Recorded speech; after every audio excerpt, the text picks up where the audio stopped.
North Korea invaded South Korea on the 25th of June. We didn't have ammunition. Some of us didn't have weapons. Our platoons and our companies were under strength. They overran Seoul, and then they just kept right on moving.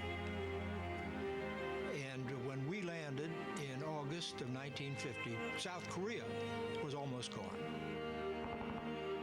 For the next 3 years, the United States and 16 UN countries would engage in bitter combat to protect the sovereignty of South Korea.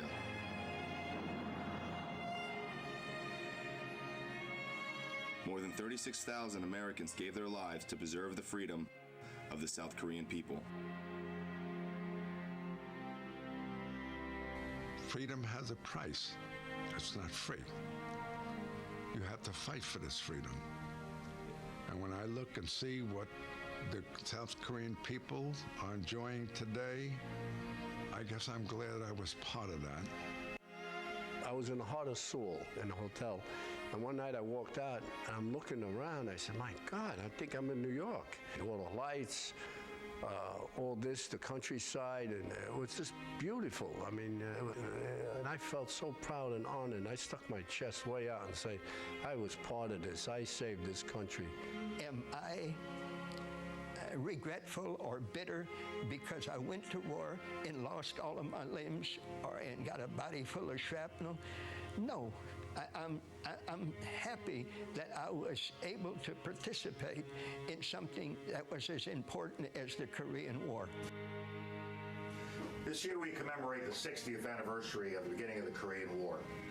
The Korean War is often called the Forgotten War. It really should be called the Forgotten Victory, because as a result of the sacrifice of the men and women of the United Nations forces, especially the Koreans and Americans, we saved the country, we defeated aggression, and South Korea has become a strong democratic nation while North Korea suffers in poverty and despair. We should be proud of what our Korean veterans did during that conflict. It's really stirring to hear those Korean War veterans talk about their service and their pride in service, and they certainly deserve it. Moments ago, this unit passed right by us. These are the Korean War vets right here. Explain the blue jackets they're wearing. Well, the blue represents the United Nations colors. That was the first war the United Nations sent a combined force to fight on behalf of the United Nations. Many people confuse it as a United States war. It wasn't. It was a war on behalf of the United Nations and all the members thereof. And the blue is the color of the blue helmets that the United Nations force wears today. It was just happenstance, really, because at the time, the Korean War, post-World War II, had been divided. The Korean peninsula had been divided into North and South of the 38th parallel. The South was under the dominion of the United States and the Allies, and the North was under the dominion of the Soviet Union. Correct. And the Soviet Union happened to be boycotting the UN. They could have vetoed the resolution to send troops in there, but they happened to be boycotting the UN at the time. So the United States got the resolution through, and we were able to go quickly into the peninsula there, and with a brilliant maneuver ultimately by General MacArthur, who saved the day after the North Koreans came across the parallel with a very successful invasion. U.S. troops saved the unit you see right here, the Rakisans, happens to be my unit from the 101st Airborne, but that was the unit that made General Westmoreland so famous.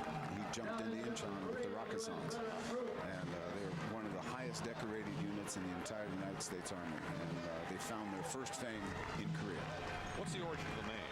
Rakisans has to do with the idea that it was umbrellas falling from the sky.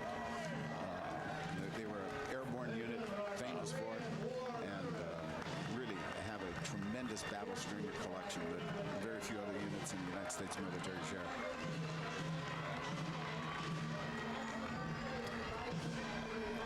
At least you have a bird's eye view from the side of the parade route now. What's going on? What's going past you? I actually have Suk Park here, and Suk, it's the 60th anniversary of the Korean War. What does that mean to you, and how does that make you feel? I was born right after the Korean War ended, and I learned about the war at school from my parents. I really, really appreciate the soldiers who came to Korea, which they never heard about, and devote their lives. I really appreciate all the Korean War veterans, and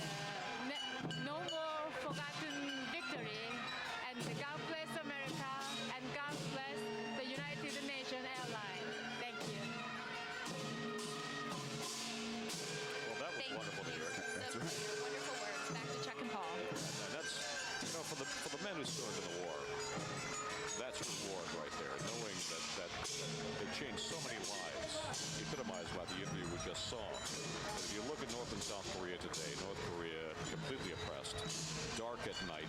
South Korea, a thriving, vibrant, free democracy that's able to help its neighbors because of the sacrifice of the United States soldiers primarily. And 33,000 whom that's right. paid the ultimate price there. And those soldiers that's serving on the DMZ right today are literally 20 miles from downtown Seoul.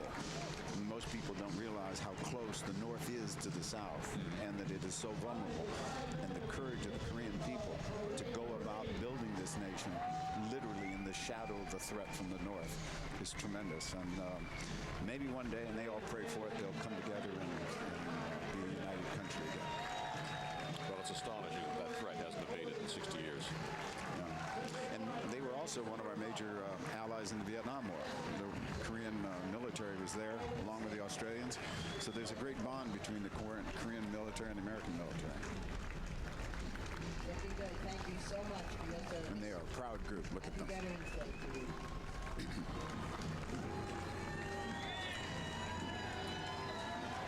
Earlier today, we had a performance by rising star Tora Fisher. Her family has long been involved in supporting the U.S. military, including the creation of Fisher Houses, providing a home away from home for military families while their wounded veterans are cared for.